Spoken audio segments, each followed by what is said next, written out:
I'm back again. This time, though, I didn't leave the cough button on.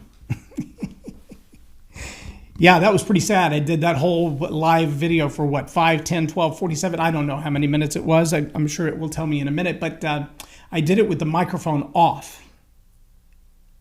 It was a test just to see if you're paying attention. No, it wasn't. It was my clumsiness because I hit the cough button because I had to cough, and I didn't hit the cough button the second time to turn it back on. So I had no microphone.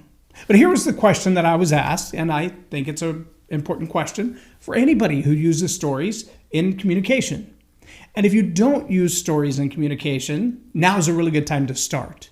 In fact, if somebody asks me, how often should I use stories in communication, I'll say it's kind of like when you plant a tree.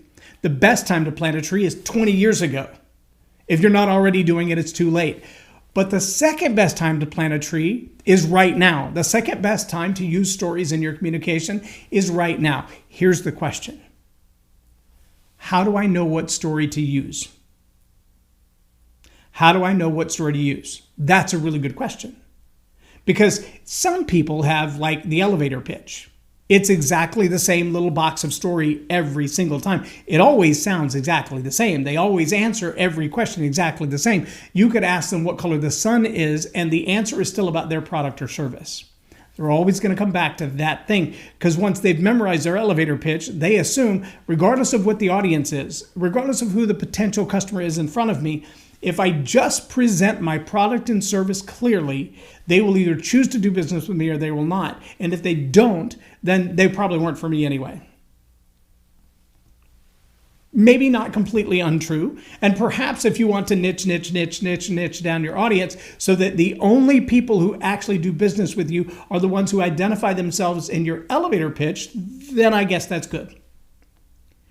But if you realize that your ability to solve problems probably is much bigger than the one product or service that you're offering at the moment.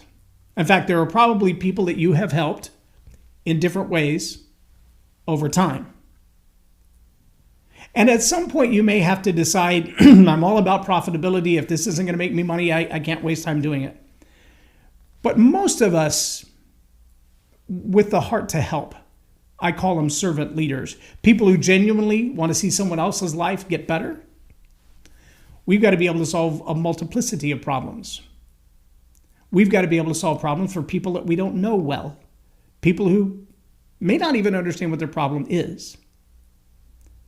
See, when it comes to telling stories, you've got to choose the story that resonates right now with the people right in front of you who have a problem right now, who need a solution right now. And so your story needs to be a right now story. That doesn't mean it has to have happened in the last couple of minutes, but it should be as fresh and relevant to the people in front of you as you can possibly make it. For that reason, I tell my clients, you should have 100 stories. Not one. This is not your memoir. This is not your monologue. Nobody cares about that. They really don't care how tragic or traumatic your life was. Some of them don't even care that you've turned your life around and it's all better now, because they're still asking one question. What does this mean for me? How does what you've lived through make my life better? Let me put it into this context. I've heard it said in sales training, no one buys drill bits because they want drill bits.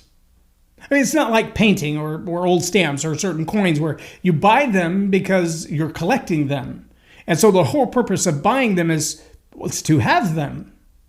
No one buys drill bits because they want drill bits. But people buy drill bits because they want what? A hole?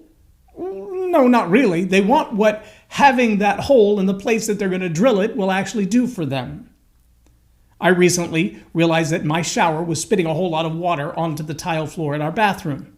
And I wanted to put a glass half shield up to keep the water in the shower and not on the floor. The problem is every edge of the shower is ceramic tile. And so I went to Home Depot and I said, listen, I want to put a glass shield, not a full door, just a half glass shield on the edge of my shower, but the bottom of my shower is ceramic tile. How do I drill a hole in that without cracking it so that I can put an anchor in there that will hold the glass up?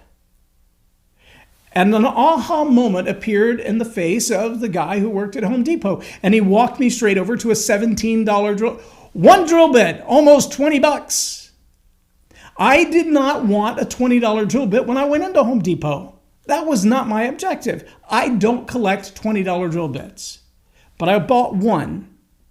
It's $20, 17 and change, masonry drill bit, specifically for the purpose of drilling through ceramic tile without breaking it, so that I could place an anchor, so that I could put up a glass shield, because I don't want water on my bathroom floor where I can fall and crack my head. What did I buy? A drill bit. What did I want? Not to have my head cracked. See how hard sometimes that relationship is? But the story that I'm telling you isn't about drill bits. The story I'm telling you isn't about cracked heads.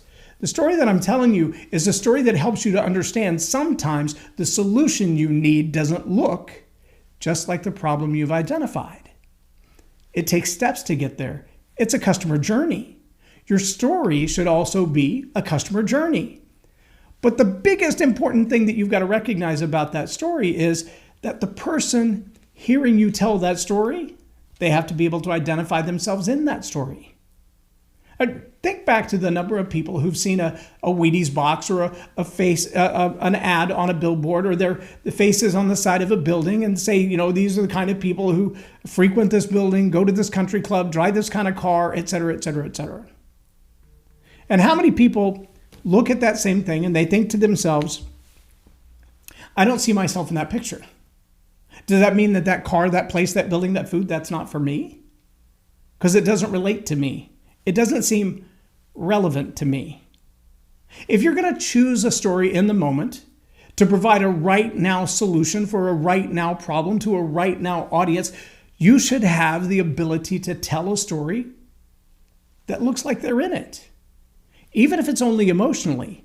Maybe the people don't have the same skin tone or the same inflection, or maybe they don't have the same accent or the same language. Maybe they come from a different part of the world, but they feel like you felt when that moment happened.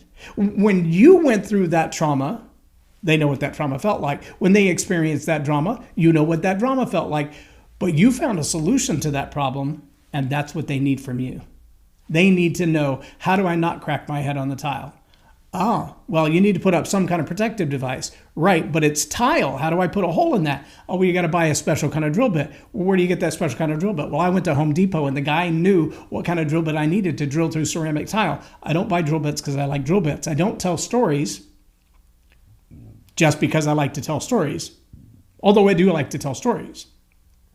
I tell stories because those stories are a solution to a problem that somebody else is having right now. It's not the memoir. It's not the monologue. It's not the elevator pitch. It's finding the moment where you learn the lesson that solves the problem that the people in front of you are having right now. I encourage you to tell right now stories that face right now problems and provide right now solutions for the audience that's in front of you right now. And if you're struggling to do that, Story Power Masterclass, there's a live class in person in Granbury, Texas, right off the historic square. Literally, you can walk to the lake from here. You can see the water out the front door of the office. You can sit on the beach. You can enjoy yourself. April 22nd, right here. Beautiful bed and breakfast right across the street from the office. Hotels in abundance. Less than an hour's drive from DFW Airport. Well, depending on traffic. Trust me, worth the trip. Not to mention 6 hours of training on how to find the story in the right now moment. Here's the truth. You have over 100 stories in you. My job is to help you find them and deliver them in a way that will bring you business, or get you the job, or get you the raise, or get you the promotion, or build a better relationship with your boss, even if you're your boss. Because the stories you tell, they shape a whole lot more than your customer journey. StoryPowerMasterclass.com. Check it out. I'm J Loren Norris with Story Power Masterclass. Have a blessed day.